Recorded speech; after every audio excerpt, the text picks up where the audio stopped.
I'm Coach Brian. I've actually been a health and fitness coach, personal trainer, gym owner for the last 20 years. I got an exercise degree back in 2004, and then it just continued to go from there. I'd spend a lot of my time right now coaching everyday people through everyday life situation to reclaim their health, their body weight, their performance gains, to manage chronic illness, and all of that stuff. So today's conversation is going to be on fitness trends unveiled and what is happening out there and how do we maximize our abilities to get healthier and fit with these opportunities. So the contents and the agenda today, we're going to go over what are fitness trends, so you understand exactly what they are, the longevity of them, group fitness, online fitness, wearables like the watch. I'm a big fan of like a step tracker or like an Apple Watch. I have just it's called a Amazfit or a Fitbit.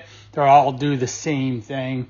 And then how to hack your habits for just long-term better success. That's a true key pivotal thing here for our people to help understand how to do this better in their everyday life. Like getting 10,000 steps is a general requirement that I want my clients to do. How do we fit that into their day if they're not currently doing it? Let's jump in. So what are fitness trends? Well, we have trends versus fads.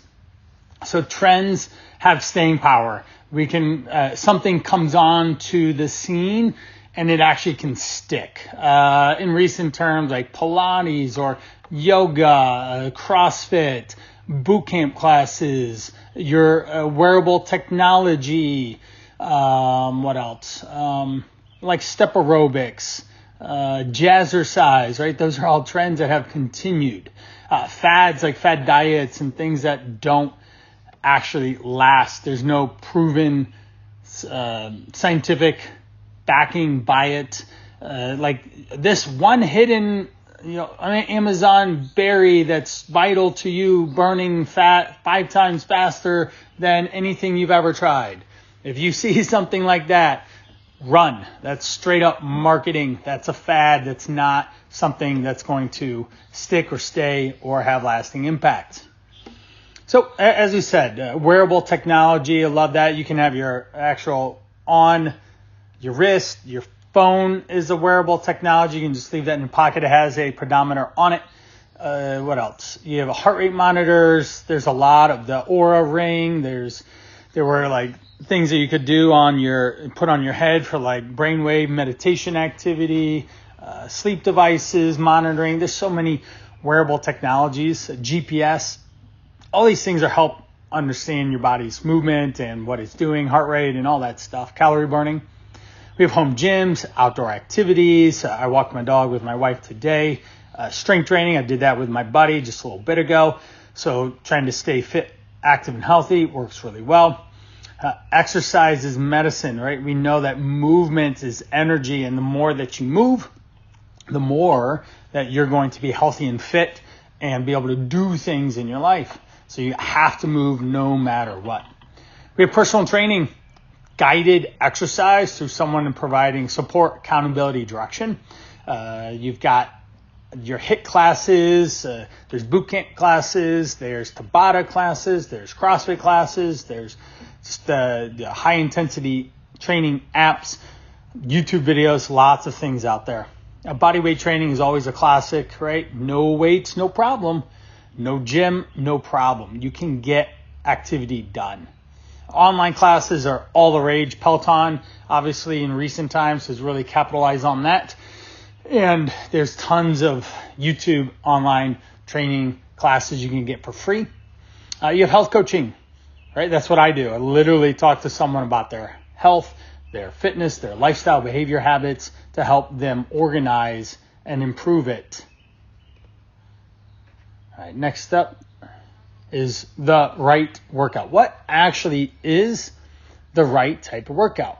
Well, obviously it's not a one size fits all. It's going to be personable to you around what you're capable of, what your goals are, what your ambitions, what your fitness history was. These are all things that you want to take into account when coming up with what is going to be appropriate for you. Is it sustainable over time? The key question I have my clients ask themselves when it comes to exercise selection is, can I work out tomorrow? Why? Because I don't want them to overdo it today and not be able to do an exercise and move tomorrow, right? That's unproductive for them to be able to be successful. Is it connected to your why? If you want to go on long hikes and walks and travel and be able to keep up with everyone, walking outdoors might be really good. Going for hikes might be really good. Doing some basic strength training, great. You probably don't need to do HIIT workouts. Although if you do have fitness capacity goals like doing a 5K or some other active event that they have many out available for you to do, then you might need more intensity. Incorporates movement that brings you joy. If you don't enjoy it, it's not going to last. You have to just enjoy this process. Adapts to personal needs. So we're always going to be adaptive, progression over time. That's simple concepts of strength training 101 is just progression and overload. So you're doing just a little bit more over time. Dallas is a client that I'm currently working with. He wants to lose weight. And what we did this last week was not add more steps to his daily goals because it just didn't work in his day and his life. And we're going to pause there. He was having success with managing his body weight while doing the movement and activity he was doing. So we're good then. Things are going all right and we don't need to change anything. So why do you work out? Please share, my audience here, why are some of the reasons you actually want to work out? Oh, here we go. One is just they know for basic concept they want to be functional well into older age. That's excellent. My goal, I'm 41 right now. I want to look and feel the way I do when I'm 50. A very strong goal for me to have and be able to maintain a level of fitness, action, and intensity of effort. I have 4 kids, so my wife loves to travel, so I want to keep up with them and be as functionally and healthy and fit as I can. Someone else, they want to do a marathon. They've never done one. Okay, that's an excellent reason, right? To push yourself, your body farther and faster than it's ever been. Those are really cool things to see how far you can actually go for yourself. So I love those. Let's continue. So basic concepts of what you should be doing for your exercise. At least 150 minutes of moderate intensity per week, or 75 minutes of vigorous intensity per week where, like we're walking or casual bike riding and walking the dog, doing yard work would be the moderate intensity. Vigorous, like actually doing a workout, running, things like that, getting on the elliptical and getting your heart rate up. Or you could do some combination of both. So you have 2 classes a week. You go to the group training and that gets your heart rate up. And the other days you're spent walking or biking around on the weekends. Those are really good combinations. Of course, we want to minimize sedentary time. We don't want to just sit. Our lives these days are built around modern convenience. So we just literally don't move enough and it's not beneficial for us. We want to improve balance too.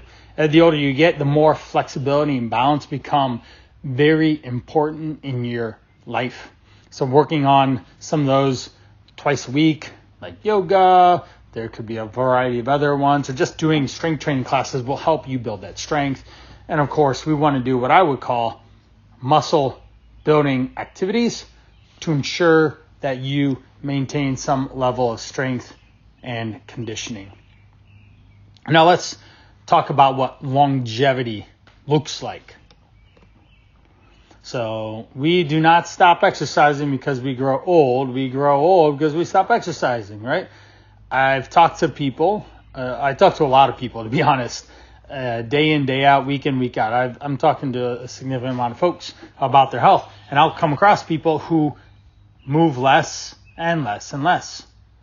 that's not a good recipe for the human body. We know what happens. Look at elderly humans that move versus those who don't. What's the state of their health? How active are they? What are they doing? How are they participating in their life and all? So longevity, moderate exercise when practiced regularly can roll back the clock of your DNA. Exercise is shown to be an effective stress management technique which boosts longevity. And exercise is, of course, medicine. Okay, our body needs that movement, needs increased blood flow. It needs to get that feel-good hormone coming out. I always tell people this: if you were to work out 2 to 3 times a week for the rest of your life, you probably be more like fit and more consistent than the majority of humans, like almost ever. And certainly we can't discount the fact of 1,000, 2,000 years ago, life was not as convenient as it is now. So they were moving all the time to stay alive. But now in the last 100 years or 200 years, modern convenience and accessibility to food and healthcare and all that stuff, we do need to actually move our bodies to stay healthy, to live a longer lifestyle. Now, the next one is the importance of cardio. So what that is we have a lot of low intensity, some medium intensity, and a little bit of the high intensity. So it is really good that the more that we have cardiovascular conditioning, the better your body's ability to live and deal with just everyday activities or movements or challenges of things that come up for you. Now we have light, moderate, and vigorous. METs are a metabolic equivalent. It's what we call energy needed to complete a task. So it's just something that humans have made up as a form of measurement. So if we want to do what we could say perceived exertion of effort, like 0 to 10, 10 being you're going really hard, and 1 being you're not really moving much at all. It may be like puttering around the house, 0 being you're sitting. A light 3 or less METs could be 1, 2, 3 level of activity on perceived rate of exertion, so you have a good idea what that looks like. So slowly walking, sitting in a computer, you're standing. I'm standing right now as I talk to you. I always stand pretty much most of the day to not only, I don't like sitting, but I'm moving around, I'm talking, I'm fidgeting, I'm flexing, I'm bending, I'm burning calories all day long. And these extra calories are just me fidgeting around over one day after another, after a week and month at a time, burns a lot of extra calories than if I were to just sit. So consequently, I can eat more than if I had Brian, an exact carbon copy of Brian, and he just sat all day versus Brian who moves all day. I get to eat more by just sheer common sense. So that's what that is. The moderate's say rate of 4 to 6-ish, 7-ish perceived exertion. So walking briskly, heavy cleaning, mowing lawn, bicycling, playing tennis. The vigorous ones where it's a bit harder, 6, 7, 8, 9. Hiking, jogging, running, doing heavy manual labor, lifting heavy things, biking at a fast pace, or even playing basketball can put us into those. So we want to have varied amounts of that. Obviously, a lot of the low intensity, and it moves up from there. A little bit more and more and more of the low intensity, some moderate intensity, and a bit of the high intensity. So the importance of strength training, right? A lot of people ask me all the time, should I strength train or not? If I am working with someone that's not really been very active for a month or even 6 years, then I'm probably not going to have them strength train. It just is something extra for them to do at the beginning, and it's not, could potentially be too much and derail their efforts. And sure, we want to build healthy lifestyle habits. Usually I work with people for 3 months, 6 months, and that allows us to build up time to not only develop an interest, but an importance on adding it in. So why strength training? Like 30 to 60 minutes per week of strength training can help increase your life expectancy up to 10 to almost 20%. Your muscle doesn't deteriorate as much. We know as humans, the rate especially after like age 40, muscle mass starts to decrease, especially if you're not actively doing things. So the more that you sit, the older you get, the less muscle and strength you're likely to have. Not a great combo for when you're older. We don't want that. Types of exercise: gardening, heavy work, body weight exercises. There's resistance bands, there's free weights like barbells, dumbbells, kettlebells, things like that. There's weight machines at the gym. So these are all different ways you can do it. My son and I, we weren't like heavy gardening, but we were picking up sticks and chopping things and breaking sticks for future fires that we're going to have in the backyard. And so therefore, like, there's a little bit of work. It was like 75 minutes yesterday alone to gather all these things. And we got maybe 50% done. So we still have another good hour of collecting wood for fires. Now, cardio or strength. A combination of both results in 40% reduction in mortality. So we want a blend. Certainly if you're more cardiovascular driven, we can have a like 80-20 or even 70-30, and vice versa. If you like strength training more than cardio, it could be like that 70-30, but we still want to walk. We want to get the heart rate up. It could just literally go on hikes or hitting cardio, your quote traditional cardio after the gym session would work just fine there. Layering these two core principles as compounding positive effects on longevity. So circuit training, burpees, kettlebells, sled pushes. If you'd have to go to like a boot camp class or more of a special gym to be able to get those type of exercise into the routine, or a really, really good boot camp class at your gym, a group exercise there. So, but those are really good ways to have compound movements where it's both strength training and cardio.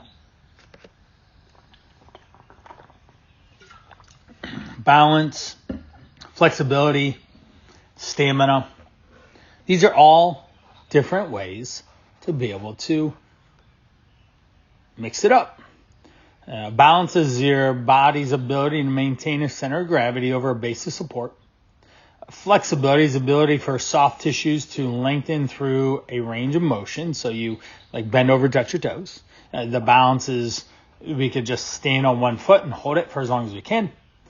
Stability is your body's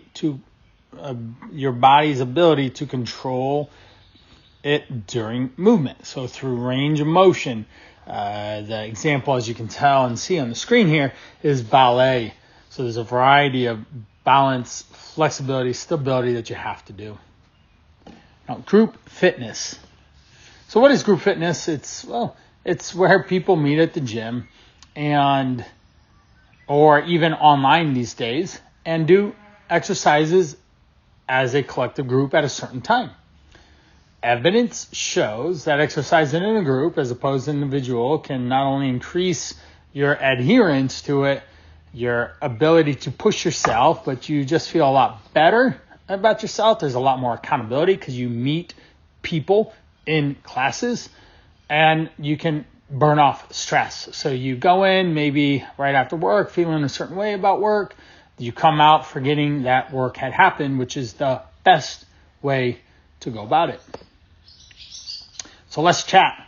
What thoughts and feelings does the term group exercise generate for you? For me, I started my career out in group exercise. Mondays, 5 to 5:30, the YMCA back in 2001. Started teaching group exercise classes, moved into doing subbing for yoga, spin bike, boot camps. I'd occasionally sub step classes. I wasn't big on the choreography. Loved boot camp classes. So ab class pretty much predominantly maintained with me for a very long time. So I really enjoyed it. So for you, okay, I see this. You love just being able to have a place to go and you just know that when you show up, you're going to get a good workout. That's awesome. Oh, for you, you know that when you show up, it's going to push you beyond what it is that you would do on your own. So Tom, that's excellent. I would totally agree with you. You always work harder around people. So keep it up. Now we have the spectrum of what group fitness can go from: walking groups, hiking groups, friends and family. You meet somewhere on Saturdays and go hike a trail together, or a running group. There's recreational sports. Pickleball is all the rage. Of course, pickup basketball games are never out of fashion either. So we've got those things that we're able to do. Group fitness classes. Those have been around for ages, right? You go to the gym or online now.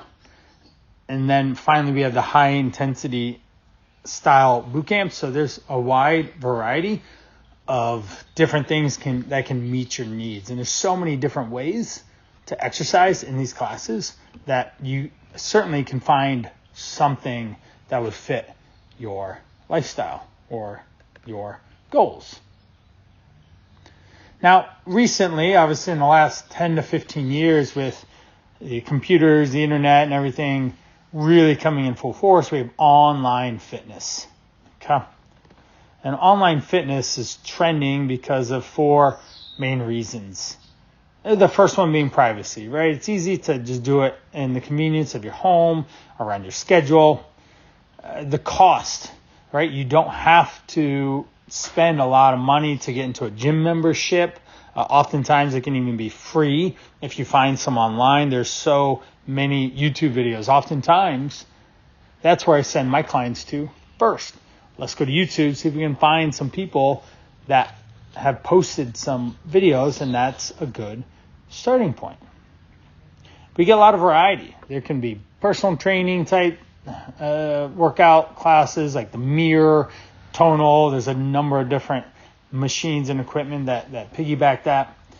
You've got your bikes, treadmills, rowers, elliptical, steppers. There's tons of ways that there's a lot of interaction now on the screen. You can be in the moment. You could be outside on a hike in the middle of Utah. You could be, I don't know if this exists. I imagine it could, but you're on a stair stepper and they have a video of you going up the Empire State Building inside the stairwells or something. That could be really fun and engaging for you. It could be live or recorded, of course. And it's convenient. You don't have to spend more time going to the gym. I'm currently in my gym right now, and it's super convenient. It's 20 seconds to show up to the gym, and off I go. My buddy comes over and meets me, and we get really good workouts in. It's a lot of fun. How online fitness works? Well, we just choose an app, a service, free or paid. There's live, there's on-demand workouts. Beachbody is a really popular one for, 2 decades, probably starting off with good old Tony Horton and P90X. We have to obviously want to look at the options of what type of class you want to do when you're in online fitness. So you can select. Netflix has a lot of Nike on-demand stuff, Apple Fitness. The list goes on. Peloton has a variety of different things if you have their membership. You want to obviously be prepared. Space, attire, footwear, equipment if needed. And then off to the races you go with that class. And then anywhere from 20 minutes to an hour, you're sweaty and you're good to go. So some of the ones that you can easily find in Google and find different type of classes. You have yoga, Pilates, kickboxing, boot camp, there's toning, dance classes, cardio classes. There's even running clubs and stuff, or hiking clubs. If you need, there's chair-based activities, fusion classes where they blend different things together, like bar can blend in a Pilates and dance type routines, which can be really fun. Zumba is its own dancing thing, right? I fancy known fact, I actually got Zumba certified way back in the day. So I actually never taught a Zumba class because, again, the choreography was a bit overwhelming for me as I didn't have much of a background. I ran, I did triathlons, I did strength training type stuff, CrossFit. Those were the things, boot camps. That's what interests me more. So, but I do like to dance. I'm like that silly guy on a dance floor at a wedding that just doesn't leave. Now, why are wearables trending? Well, recent advancements allow this technology to be accessible. It is straight to your phone, so you get a lot of insights, and it helps monitor your overall health activity. So there's step counts. It monitors your heart rate or any potential irregular heart rates. Your Apple Watch will even notify emergency if it notices a sudden change in what your heart rate's doing. It monitors sleep, your recovery. The Whoop is another wearable that's pretty popular. It's really focused on recovery. We had also, like for the women, there's technology to monitor your cycle and menstruation so that you have at least an idea of where it's at. Now, types of wearables, we got the wrist ones, we got computer, we got glasses, there's monitors that can help with understanding oxygen saturation in your blood, or there's even like the one is blood sugar testing. If you're really hardcore, you can monitor blood sugar levels before, during, after your workouts. There's wearable blood glucose monitoring that you can do, continuous monitoring that's there. So there's a lot of things that are on the market, and I'm sure that there'll be even more as we go. Activity tracking, a type of when we are using these wearables for tracking our activity, we can select the type of workout that we're doing. We can select the distance covered, the speed at which, the steps taken, if there's any cycles of laps or periods of inactivity, your heart rate, so you know how much calories you're burning. Side note that these aren't perfect in managing calories burned. They're an approximation. So if it says you burn 500 for a workout, possibly, I would say plus or minus is a better way to think about it.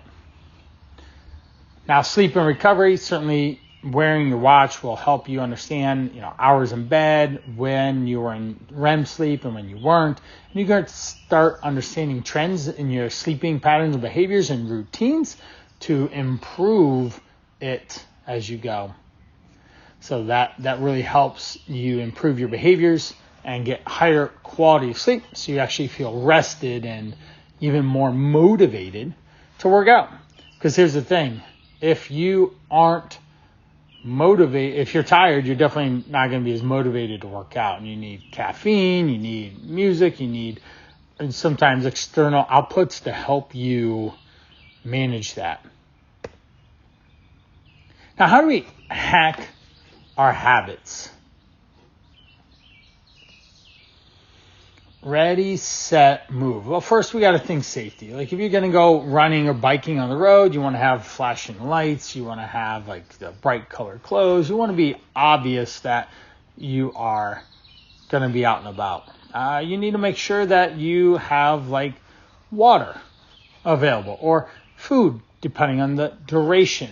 You want to make sure that you are planned ahead. And if you're going on a long hike, know what the terrain looks like, an approximate time. They have All Trails is an app and a website that has a variety of different skill set and levels of trails that you can go find. And there's a lot of descriptions from people who have hiked those trails and tell you exactly what the trail looks like, conditions and all that. Of course, we want to start small. We don't have to do large amounts.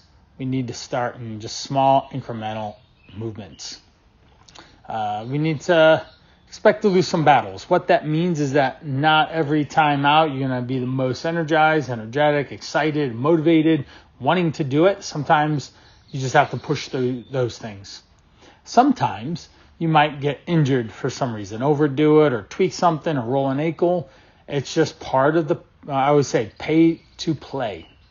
So if you're going to be active, there's a risk of inherent risk. If you're living life, there's a risk to anything you do. Get in a car, drive somewhere, there's a risk. You might get in an accident. Okay. Obviously, you want to do all these things to make sure you don't.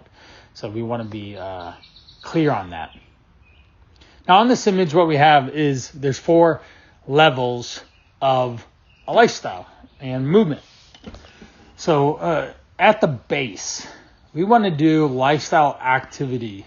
So walking your dog, going to the store, parking far away, mowing the grass, doing yard work, cleaning the house, all these basic things, playing around with your kids or something. All these are basic things you should be doing a lot. And then it starts to narrow down. Active times of aerobics. So actually like intentionally walking, doing some sort of a low intensity class, bicycling, and just a basic hike. Those are level 2 type active aerobics. Level 3, we start to up the ante out of the 4. Level 3, we want to do some higher intensity workouts, strength training, things that are going to allow the heart rate to get up, you push your body more, and you'll get a lot more out of that situation.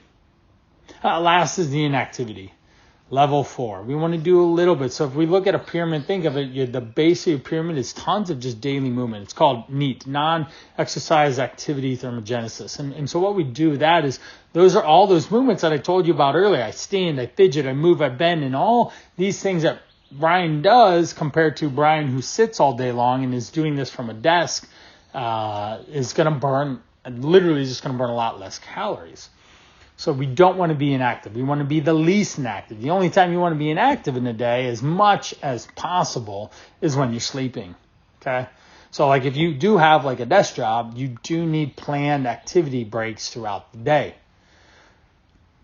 Do not be fooled by just working for hours and hours on end. It's not a real thing. Humans cannot be productive to do that. Okay. Just not it. It doesn't happen. You can't just work 4 hours in a row and maintain a high level of productivity. You should break it up and move a little bit. So how do we make this a habit? Well, we have habit stacking. So we do one thing, then we do another, then we do another. So simple thing of like drinking your water, walking, getting your sleep, getting in, minimize your screen time to allow for more time to go do these things. There's a lot of different habits that you can find. When I coach people, I have a habit sheet that is like 84 different habits that they can pick from to continue to work on. You have the 2-minute rule. Okay, 2 minutes of, well, if you can do something in 2 minutes or less, you should just go do it.